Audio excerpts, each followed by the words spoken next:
Alabama looks to have a really nice, nice weekend.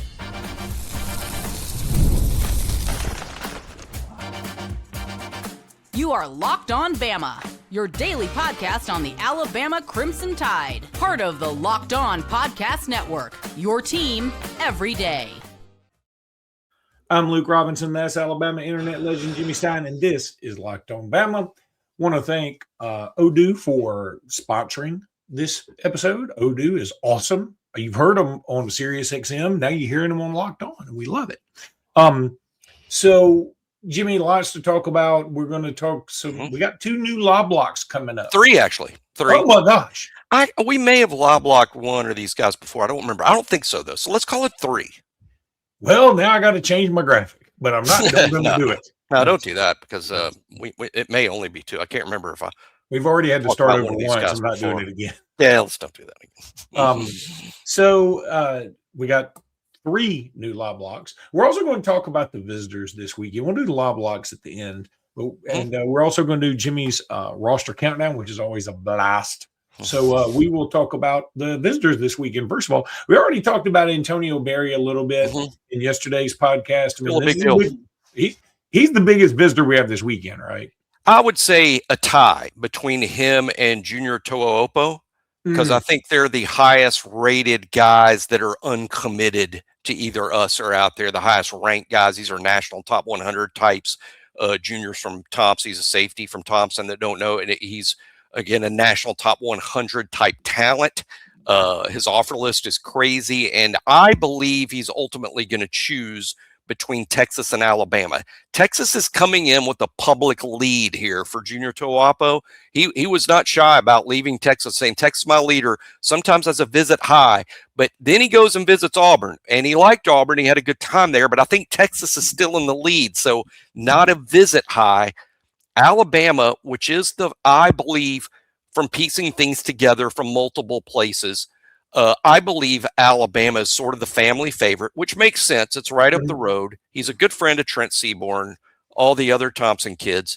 We're sort of the home field favorite, though Tu'upo did not grow up in Birmingham, but we're sort of the hometown favorite. But he got enamored with Texas. That's not crazy, not upset about it.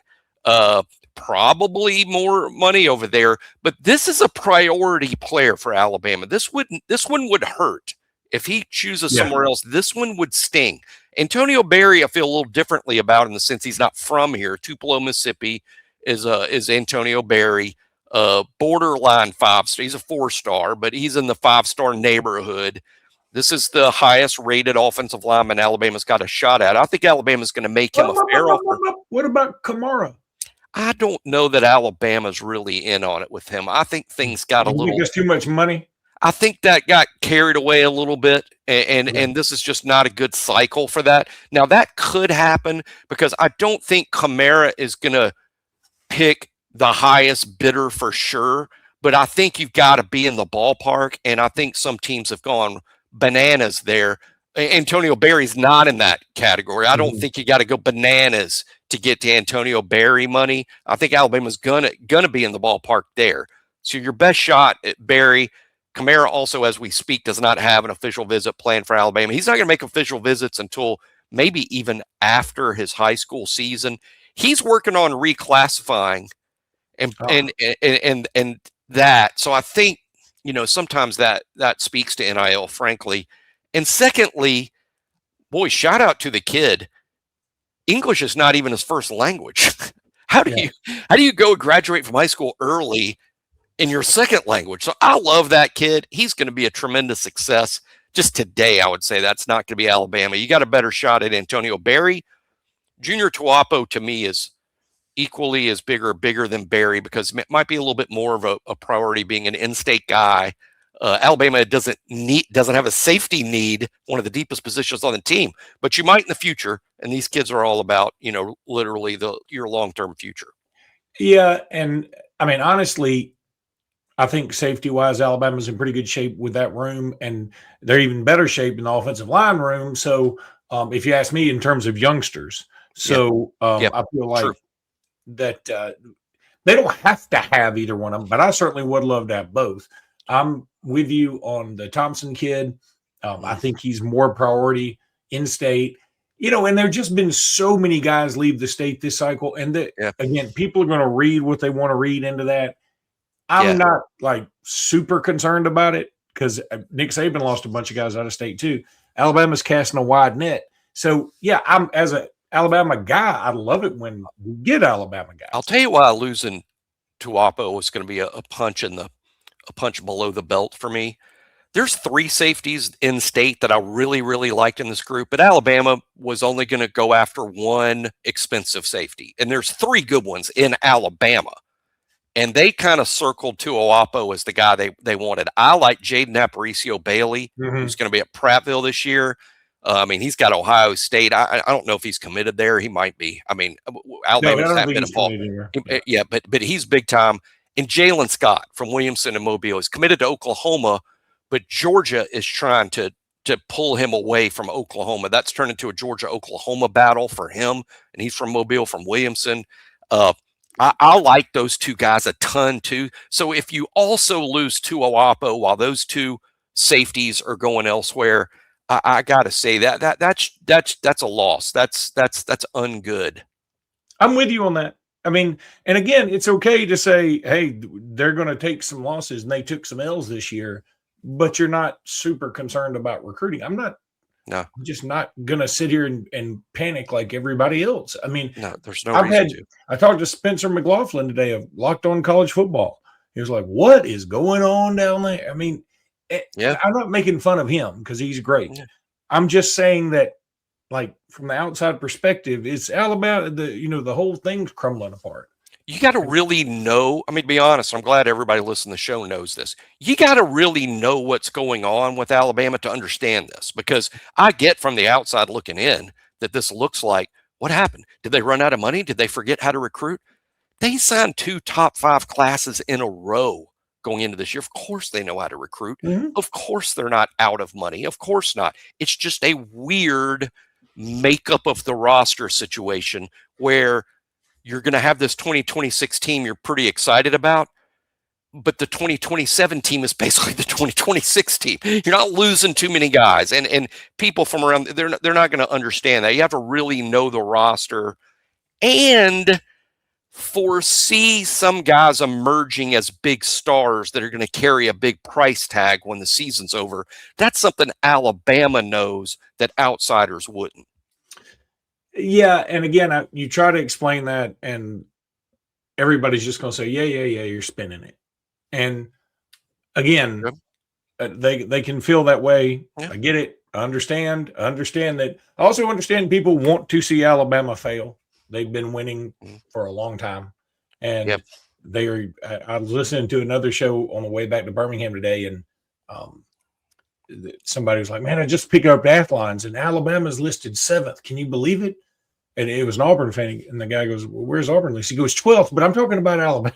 7th in the nation? 7th in SEC. In the SEC. Yeah. See, I'll get upset at anything below 7. 7, I'm not going to get upset just because in my mind, I see 7 contenders to make the playoff. Texas, Georgia, Alabama, Ole Miss, Texas A&M, LSU, and Oklahoma. Yeah. And Oklahoma. Those 7, I think they're all legit chance to make the playoff, including Alabama. If you put Alabama 7th, fine. But I think Alabama belongs in that group. If you put Alabama below 7, I think you've just gone too far. Yeah, you're just a hater. Want to welcome back FanDuel. It's not like they really went anywhere, but we just hadn't talked about it. I hope not. I've got some bets to make. Yeah, you do. The biggest stage in the world, soccer, is here, and every match feels like it has the potential for a memorable moment. One goal can completely change the energy of a game, shift momentum, and alter the outcome in an instant. That's what makes tournament soccer so exciting, from the opening whistle to the final kick. Now, FanDuel is giving fans another reason to stay locked into every match with every goal pays, y'all. Bet on a match, get a bonus bet for every goal scored in that match. More goals means more bonus bets. All you have to do is turn on your token. Look, you will love FanDuel. It is so much fun. From the opening whistle to the final kick, let there be goals on FanDuel. Visit FanDuel.com to get started right now. Go there now. You will love it. Jimmy Stein guarantees this, y'all. This is unprecedented. Except I say it all the time. You know what I'm going to do on FanDuel this fall? I've never done this before. My cousin who taught me into this, shout out to him, although I know he doesn't listen to the show because he's not an Alabama fan. He's not an Alabama fan, so I know he doesn't listen to the show. But he's my cousin, and he's a smart guy. This is going to be fun. He makes small, like $5, even though it's got some money. He makes like a $5 bet or maybe 10 at the most, but like 7-game parlays. Yeah. That's fun. I mean, because you're not out a lot. But boy, you got to get a lot right, and boy, when it pays, it pays. So I'm gonna do some of that this fall. I think that's fun. I haven't done it yet. I haven't done it. He hasn't been paid. He has, but rarely. When I was watching, to be honest, I was watching one of those because I'm not into it like he is. He's in that F1 stuff. Oh yeah, yeah. So he had like 7 bets on an F1 thing. I think. It didn't even get off the ground before. But I'm like, have you won this before? It's like, yeah, I've won it before. But I get the feeling it's not all. In the history of doing it. 7 bet, making 7 bets. All has to pay off. But your odds are great. But you're only out like $10. So that's kind of fun. So roster countdown, Jimmy. We're to another intriguing prospect. And surprise, surprise, it's another tight end. Jay Lindsey. I really, really, really like what Alabama's done in the tight end room this year. It's not that there's one guy. It'd be ideal if you had Brock Bowers or a Brock Bowers type player that you could just, put out there and never take him off the field because he could do everything. Well, y'all may have noticed that watch a lot of college football. There's not a lot of Brock Bowers out there. So ideally, what you do without a Brock Bowers is you mix and match based on game, based on opponent, based on down and distance. Caleb Edwards and Josh Ford, especially Caleb Edwards going into year 2, Josh Ford just showing up. Excellent blockers. I think they're going to not just be good, excellent blockers. And then you're like, yeah, but wouldn't it be nice to throw a ball to a tight end? Because as you know, as Alabama fans, we always think they're always open. Well, Caleb Edwards and Josh Ford can catch balls. They're not deficient in that area. It's just maybe not what they do best. You know who does that best? Marshall Pritchett.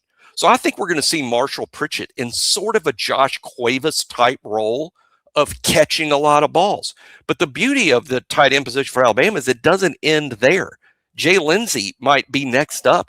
He's more of a blocker than a pass catcher, but that's yet another physical presence you can bring on the field to go to 13 personnel. And I know people are like, oh, Jimmy, come on, 13 personnel. Now you've lost your mind. This is all the rage in the NFL. That's why more tight ends just got drafted than any other draft ever. The NFL is using 13 personnel. What that means for those who don't know, 1 running back, 3 tight ends on the field. And I'm not talking goal. That used to be like a goal line thing. Yeah. Now it's a 1st and 10 thing. Now it's a 2nd and 8 thing. And what they do in the NFL, colleges soon follow. So Jay Lindsey, he's played with the ones last year. He's going to play with the ones again. This is a deep tight end position. I ain't even got to Daniel Lewis because I'm not sure whether to put Daniel Lewis with the ones or on the shelf. Or if he's alive. No one really knows. But the good news about Daniel Lewis is if he is 100% healthy, here's a guy that's going to play with Caleb Edwards and Josh Ford for sure. But, boy, Alabama's got good depth here, good players here. I like the physical presence. And I'll say right now, Alabama's going to run the ball better than they did a year ago. And I know everybody listens like, yeah, well, the offensive line's going to be better. Yeah, you signed E.J. Crowell. Alabama's going to run the ball better because the blocking at the tight end position is going to be better. And Jay Lindsey is a part of that.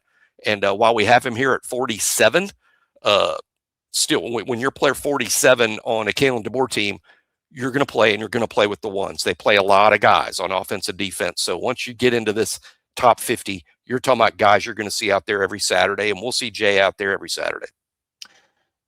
Yeah, I mean, first of all, Alabama's going to run better because they can't run worse. That's fair.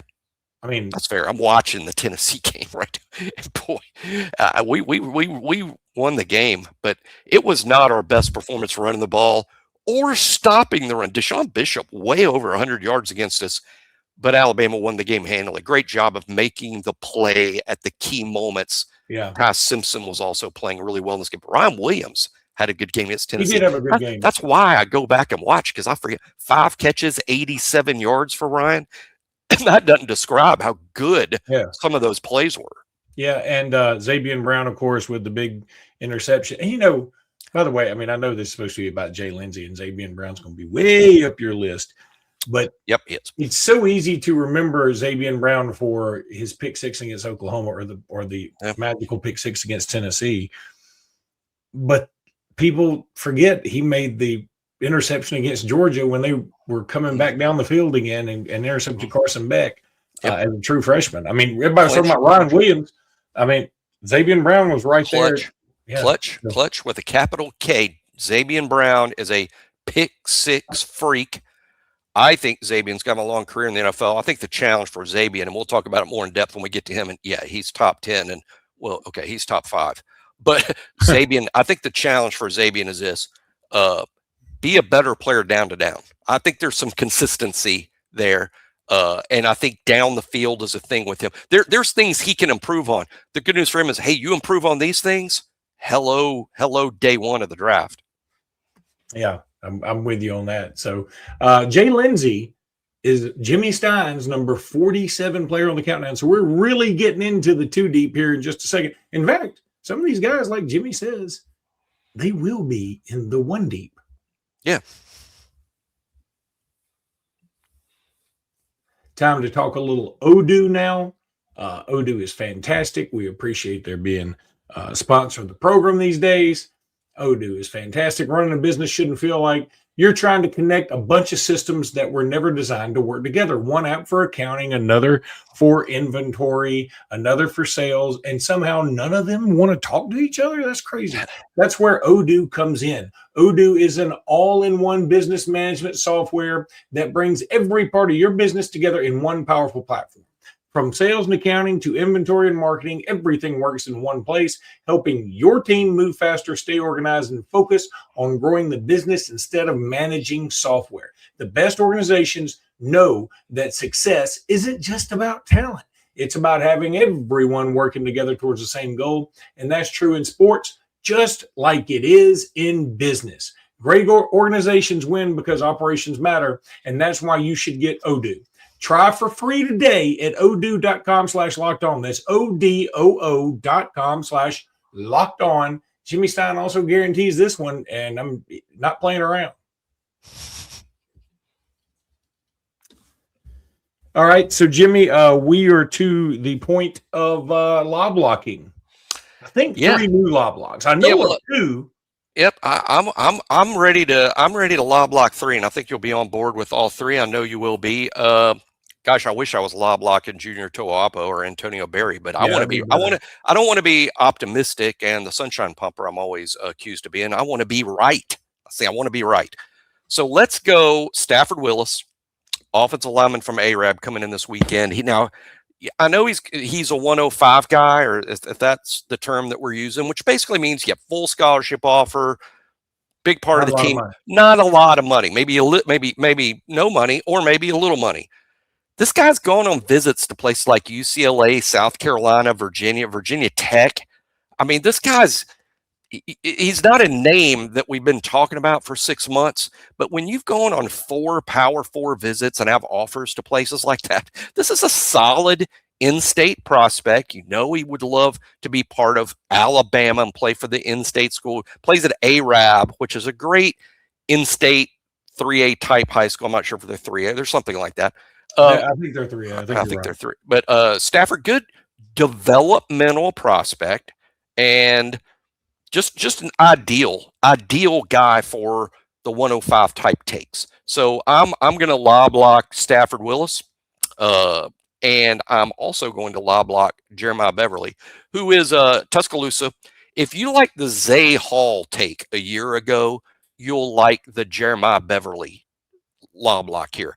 Jeremiah Beverly, very similar to Zay Hall a year ago. Now, he's an outside guy. Zay plays inside. He was on the team this spring. He'll be a freshman this fall. Jeremiah Beverly, is in the 27th class. He'll be a freshman next year. Jeremiah's an outside guy, 6'1 and a half, 233, recruited by Christian Robinson to play that wolf spot. Here's why I'm excited about him, even though he's also a 105 type guy. I think he's got another offer or two, but he's a lightly recruited, lightly ranked guy, and is going to be one of these 105 types. This is why I like him. I think he's pretty good at this one thing right now, and he could develop into a complete player. But I think this guy's going to be really sturdy against the run. He's kind of an edge-setting presence at the wolf spot. Now, my third Loblock here, Tyler Younger from Atlanta, that's coming in this weekend, who's I wouldn't say he's blowing up, but Tyler Younger is starting to generate some interest.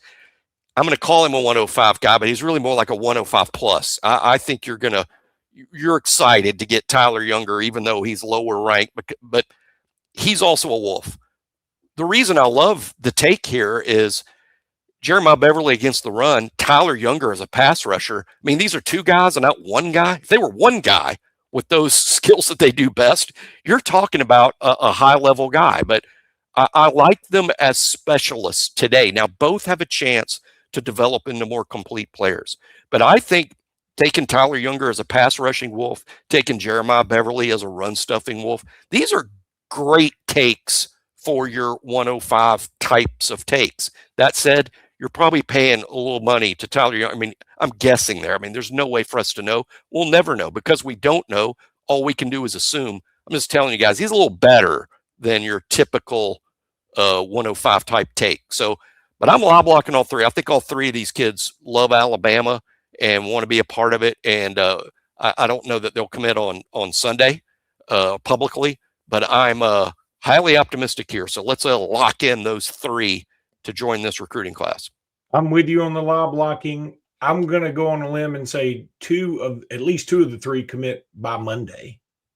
Very possible. Publicly. Now, here's the thing. These guys' commitments are not going to